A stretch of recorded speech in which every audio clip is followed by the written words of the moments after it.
Hi, I'm Femi OK, and you're in the stream. Today, Armenians displaced by a deadly 1988 earthquake. More than 27 years later, why are thousands of families still living in temporary shelters?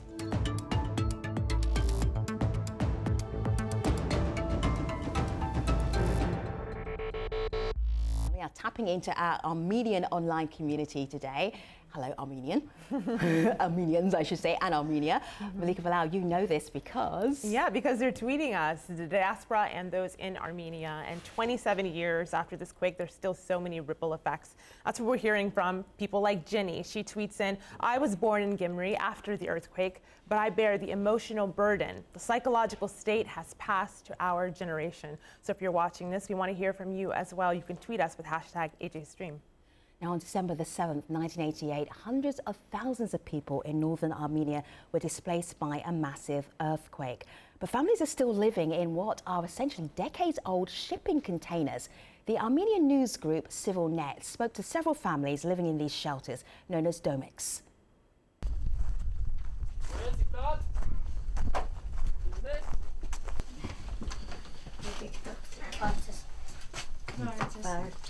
Երկրակարից հետո ծեր ենք ապրել 93 թվին ամուսինս մահացավ 99 թվին էստեղից մահացավ երեխան մեր ապրելակերպը թոշակ նպաստ կողքից օգնի չունենք եկամուտ չենք Չի մասն է գերազմ ինչ կուզենայիք օրինակ Մենք կուզենք որ տուն տան էստան So what's being done to help these families and what challenges are there in resettling communities uprooted by disasters? So with us to talk about this via Skype in Gyumri, Armenia, Hayk Barseghyan is a photographer who grew up in a temporary settlement.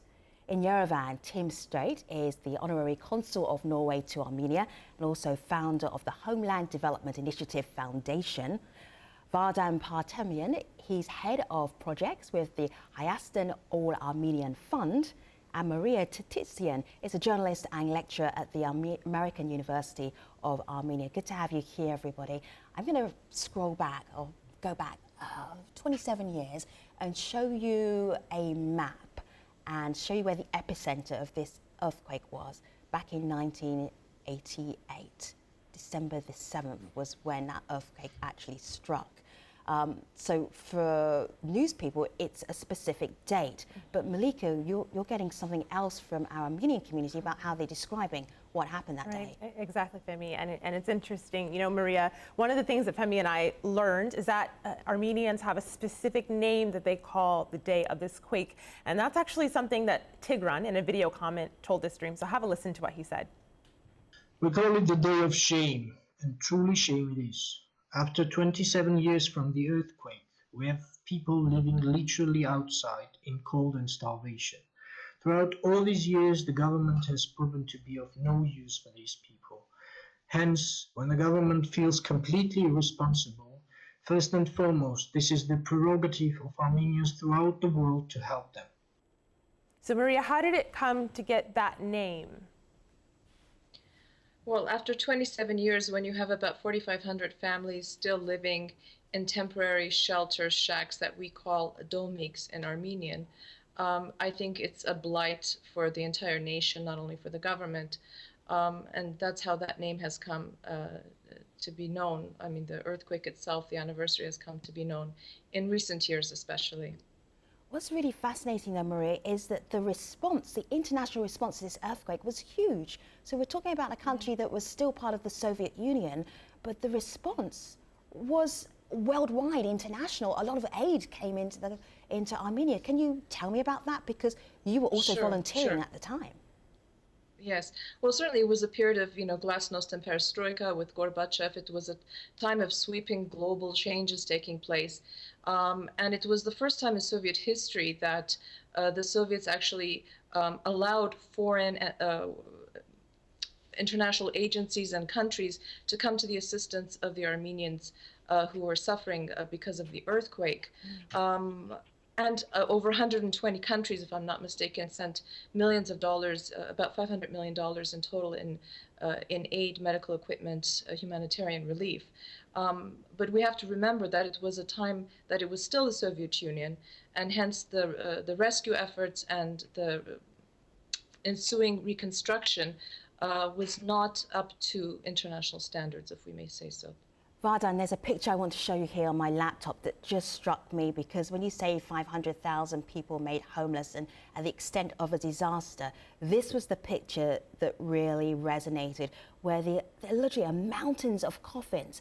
And out of the people that were displaced, you were one of them. You were just a little boy at the time. What do you remember? Well, first of all, I want to stress basically the scale of the disaster that hit Armenia, which is a very small landlocked country at that time, part of the Soviet Union. This was a disaster that affected not just the second biggest town of our country, Gyumri, but also Vanadzor, Spitak, Tavush region in general. A total of 11 towns were destroyed. A total of 58 villages were destroyed, and over 20 towns were damaged significantly, and over 350 villages were damaged significantly. We're talking about a country that has a total of 850 villages and 50 towns. So we're talking about a massive scale of destruction. I myself lived in Yerevan at that time. I was 5 years old when the earthquake happened, and I was in the kindergarten. I can still remember this place shaking during our lunchtime and us not understanding what is going on, basically, and then only finding out that half of our country was gone. And my family had a very personal experience with that, because my grandmother was actually the head of the pediatric hospital in Yerevan, where many of the casualties from the earthquake came in, and she would stay overnight, and would go and visit her and see her. And my father was a volunteer digging out people from the ruins, because there was no machinery to do it at that time. You know, the international aid came much, much later. So this was a very, very tough experience for all of us, no matter how old we were at that particular time. So Hayk, one of the reasons why we're doing this conversation, the main reason why we're having this conversation on the stream today, is because you've been taking photographs of the temporary shelters, people who are still living there almost 3 decades later. You grew up in a temporary shelter. What was it about them that made you feel, I need to photograph this? I need people to see what's still happening there. When I was born in Gyumri in 1990, I don't see the earthquake. And I grow in the domics, and at that time all of my friends grow in the domics, and there wasn't any contrast. But now I see a lot of people who has Lamborghinis, Maseratis, or other cars. Government spent a lot of money. For example, 3 days ago they decided to spend $120 million for the road in Yerevan, but they don't want to help these people. And why do you think that? Hayk, why do you think that is? So you feel there is money to help, basically house. It's about 2,000 families left still living in temporary shelters, approximately. So you feel there is the money, but it's not going to people who need it? Yes, and for resolving for this problem, they need to spend about $40 million. This is half money of that road. They can do that, but they are not doing anything. That's all. Well, Tim, you know, there's someone online who's kind of echoing what Hayk said. This is Ginny, and she says, I see people living in terrible conditions every day. Unemployment rate is high. The city's only half renovated. There is not a specific strategy for resettling people. Families are growing larger, and conditions are getting worse. Tim? There is no question. I think all of us on the panel and everyone in the country agrees that these living conditions are unbearable. It is unacceptable that people are living in these conditions. Where we diverge perhaps a bit is on how to help them, how best to help them. The fact that they are not being helped, it's a fact, okay. how can they be helped? And certainly the government has a role, certainly business has a role, and certainly individuals have a role in addressing these issues. So for me, it's a question of how to do it. And I am a very keen advocate of not just giving a house, but rather going in and getting them into a healthy living situation, and then easing them off of a rental agreement and helping them with training and jobs and over on to a bank loan perhaps to get their own apartment, in order to create a sense of ownership, in order to preserve the dignity and the pride in owning your own house. Looking at that film, those little interviews that CivilNet did, and I immediately was thinking, wow, I wonder if that woman knits, I wonder if she crochets, I wonder if the oldest child would be interested in going to a coding school and learning to code, for example. We have to create jobs for these people, and we have to help them help themselves. I'm very much on the do not give them a fish, teach them how to fish. Vardan. Yes. Once again, I have the heavy duty of bringing some perspective into what the situation is today. Indeed, we have hundreds of families living in shelters that were, no good for a life of more than 1 to 3 months, because that's why they were temporary shelters. And now the situation was that after the earthquake, more than 500,000 people were left homeless, not only in Gyumri, but also in Spitak town, which is located in Lori region of Armenia, about 30 kilometers away from Gyumri, which was leveled to the ground. So basically, I, being the representative of Hayastan Armenian Fund, have to say that our foundation was created basically in 1992 to direct these different efforts of different organizations and diasporan organizations at the time of newly independent and blockaded and warring Armenia, to bring relief to these people.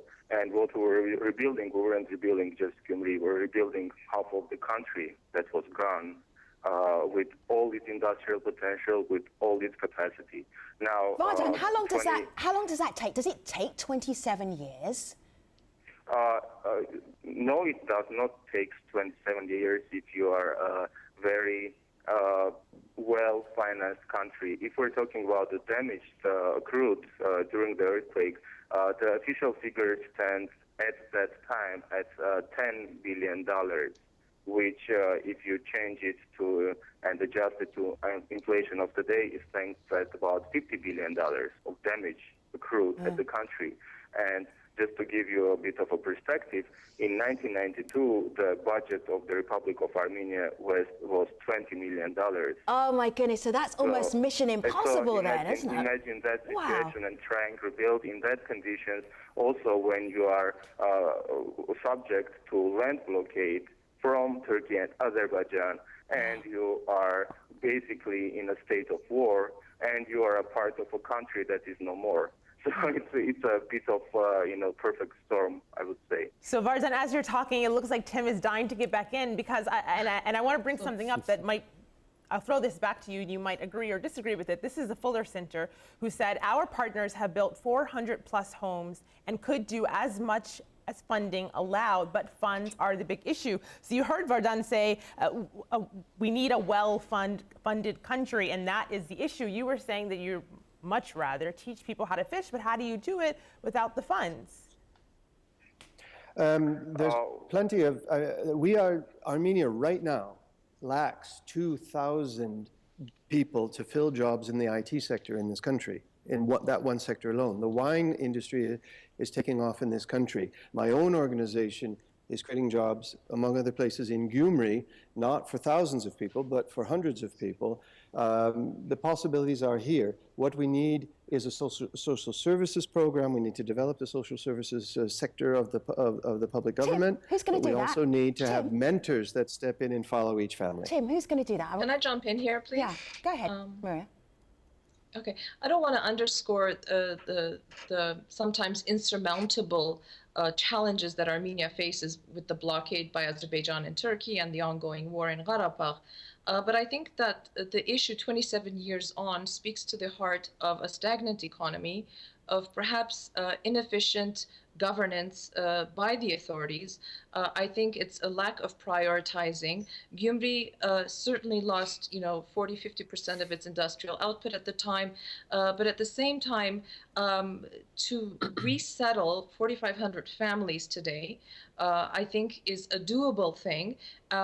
In addition to what Tim is saying in terms of equal access, job opportunities, education, equal access to all the resources that do exist.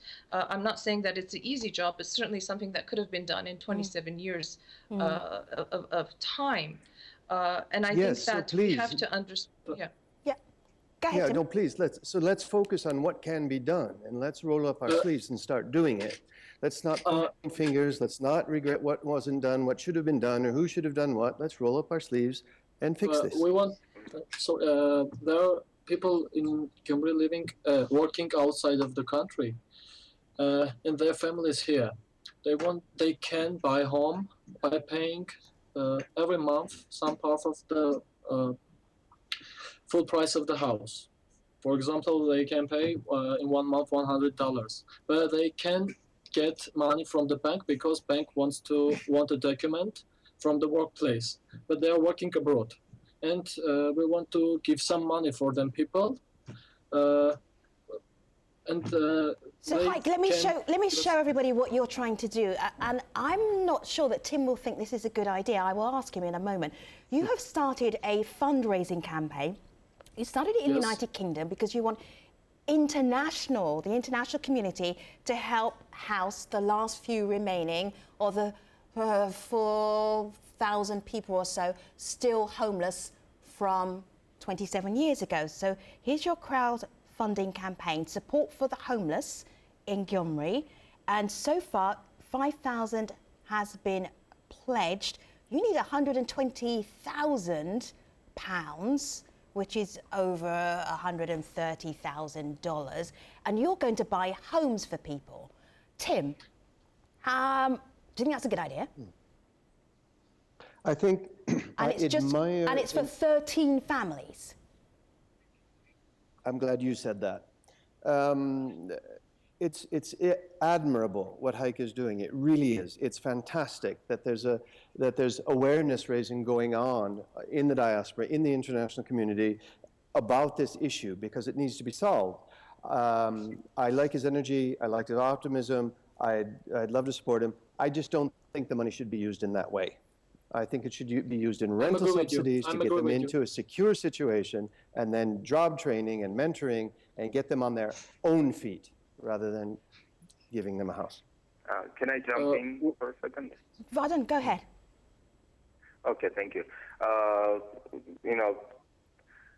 This reconstruction hasn't started today, and a lot has been actually done and achieved, and a lot of towns have domics no more.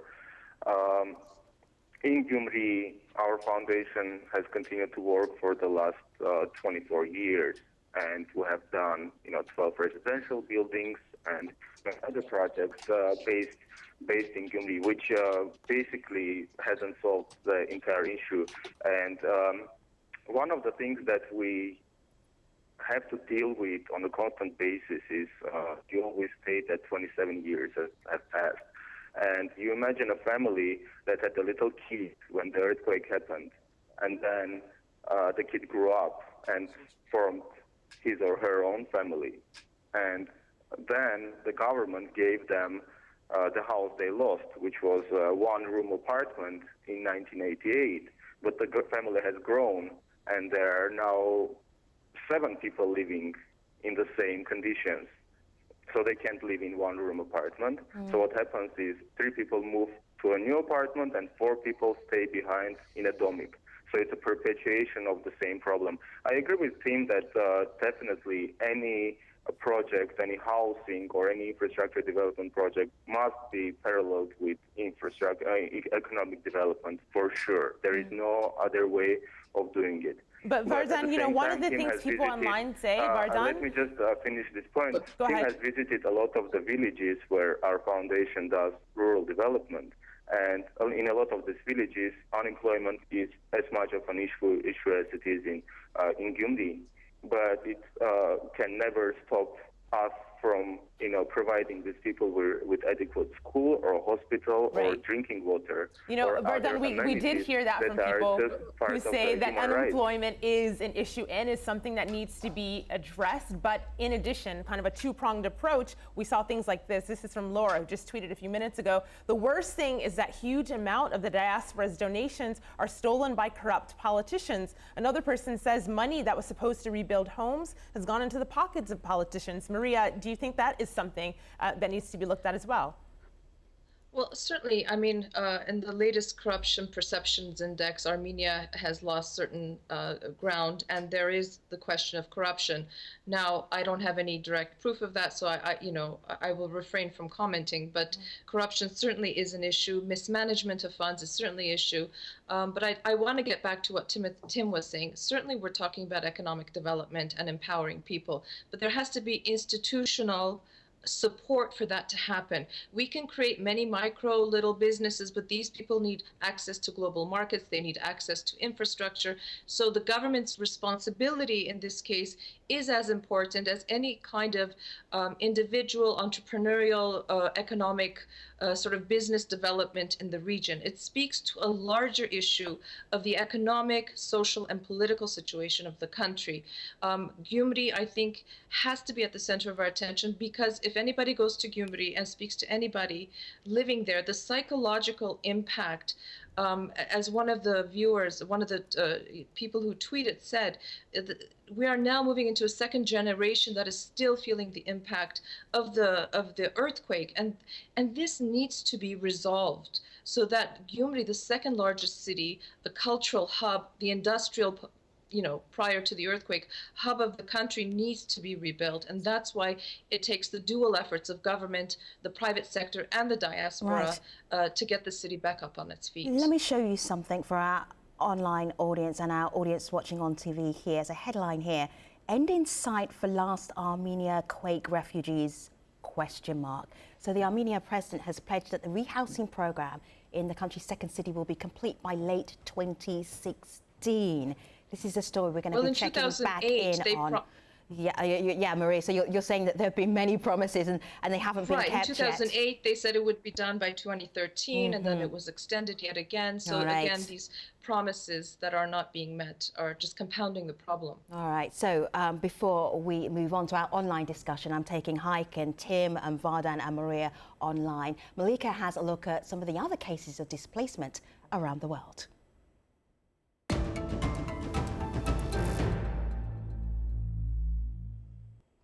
And one of the spots we're looking at is the world's largest refugee community in Dadaab, Kenya. It was created in 1991 as a temporary shelter for Somalis fleeing war. But over the past 25 years, Dadaab has become Kenya's third largest city, with more than 300,000 residents. And like any other place, people want jobs. That's led to initiatives like this, a greenhouse project that helps refugees earn income. Now, at the same time, the UN is repatriating some Dadaab residents. Last month, these kids were part of a group of 260 people who returned to Somalia. Next to Dunkirk, France, where 2,500 refugees are facing difficult conditions at the Grand Centre refugee camp. Community member Karina alerted us to this story. She says people, rats, garbage, all living together in tents not made for winter. An Iranian refugee shared his living conditions with Médecins Sans Frontières. Take a look. This is my tent, and this is our life.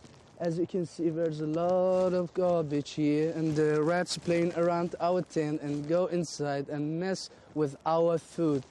The organization is collaborating with the mayor of Grandson to build a new camp with safer conditions for the refugees.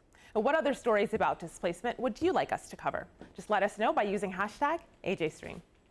Thanks so much, Malika. Now, if you've been watching this debate about the Armenian displaced people after the earthquake in 1988, you may be interested to follow Hayk Barseghyan's crowdfunder campaign. Have a look here on my laptop. Support for homeless in Gyumri. You'll hear more from Hayk and Tim and Vardan and Maria about this topic online at stream.aljazeera.com. Thanks for watching. Hopefully see you there.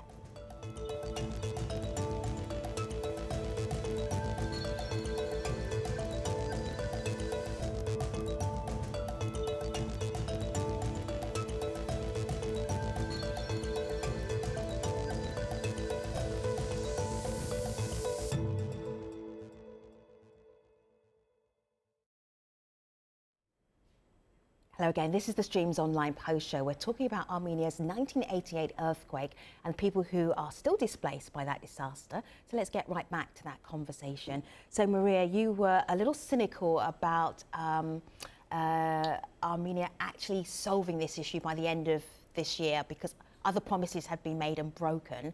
What do you make of this last statement? 2016, everybody's going to be housed. Well, I certainly hope so. And like Tim said, I think somebody was saying that they're an optimist, or Vardan, I can't remember. I'd like to be an optimist and believe. I think we need to put it in context. 4,500 families, some of them, again, I just want to say this, some of those families had received homes, but they were forced to sell it because of economic conditions or because somebody needed eye surgery or because their child needed some kind of emergency medical attention. So again, it's coming back down not only to the displacement from the earthquake, but a continuing cycle of economic disparity, if you will. I certainly hope, I think the government has the ability to house those people. I think the business community, the private sector, the diaspora, people like Tim Strait, who's doing amazing work in the regions, in the rural communities, can be assistance to these people. And certainly people like Hayk and Vardan, we're all trying, everybody in their own way is trying to do their part in solving this issue. But again, the lead has to be taken, I believe, by the authorities. Vardan? Yeah, go ahead, Tim. I'm much more on the side of the private sector, obviously.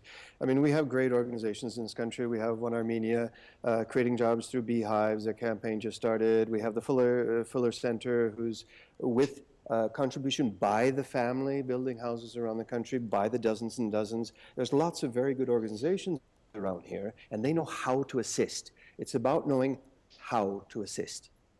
Hayk, are you encouraged by anything you've heard in this conversation? What again, please? Are you encouraged by anything you've heard? I'm hearing some "let's get this done" from Tim. I'm hearing an optimistic voice from Vardan. But are you feeling optimistic? The pictures you're showing, and we've been showing these pictures all the way through the show, the pictures are devastating in these domics. The conditions are appalling. There's nothing hopeful about any of these pictures that you've been sharing with the world. I'm just wondering, have you been encouraged by anything you've heard Tim or Vardan say today? I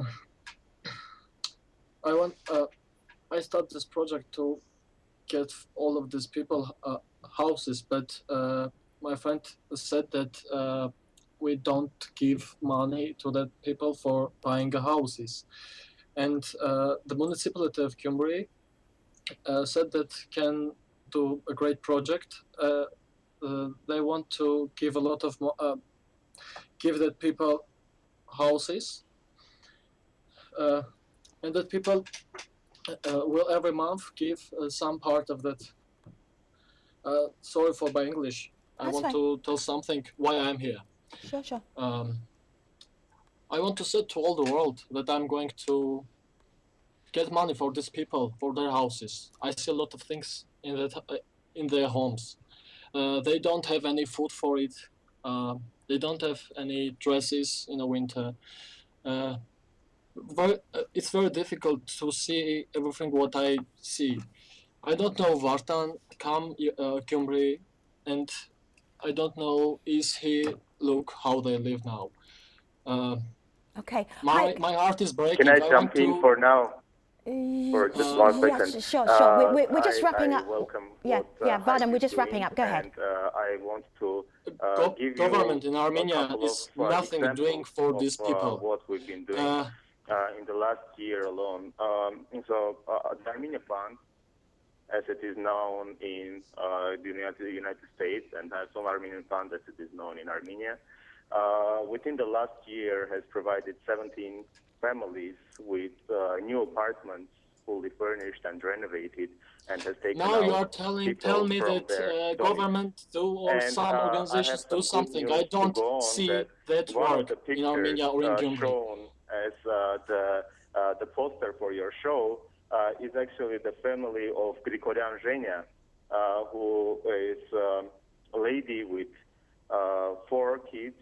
She was born in 1984 and lived in Domik with her husband for many, many years. And last year, she received a new home, and she has moved and her condition has improved drastically. So I take photos about Vardan. I take photos about 2-3 years in Gyumri. We can do together. Okay, so Vardan, I hear that. I really appreciate it is Vardan. a collective effort. Vardan, thank you. Thank you, Vardan. Thank you, Maria. Thank you, Tim. Hayk, I've got one sentence for you to finish your thoughts, because I know it was important for you to do that. Just a line to leave us with. What's the last thought you want to leave us with for this program? I work on this project about 4 years, and it's very difficult work. When you are looking to eyes of the kids, it's very difficult to take photos of them, and I want to get money for them, and government is not helping for this problem. It's very difficult. Everybody speak about projects, everybody speak about money, what they do, somebody take offices. No, these people live in these conditions about 30 years. And I'm not interested in any documents or anything what talking government about. I want to get this money for the people, it's all. You know, I can feel the heartbreak in your words, and I know that you're not alone. This is a tweet we just got from Paul. He says, walking through Gyumri can be heartbreaking. Such beautiful buildings and potential, yet decay and slow progress. But they are resilient people. Thank you, Tim, and Vardan and Maria, and thank you especially, Hayk. We wouldn't be doing this program without you. Thank you very much for spending time with us on the stream today. Take care, everybody.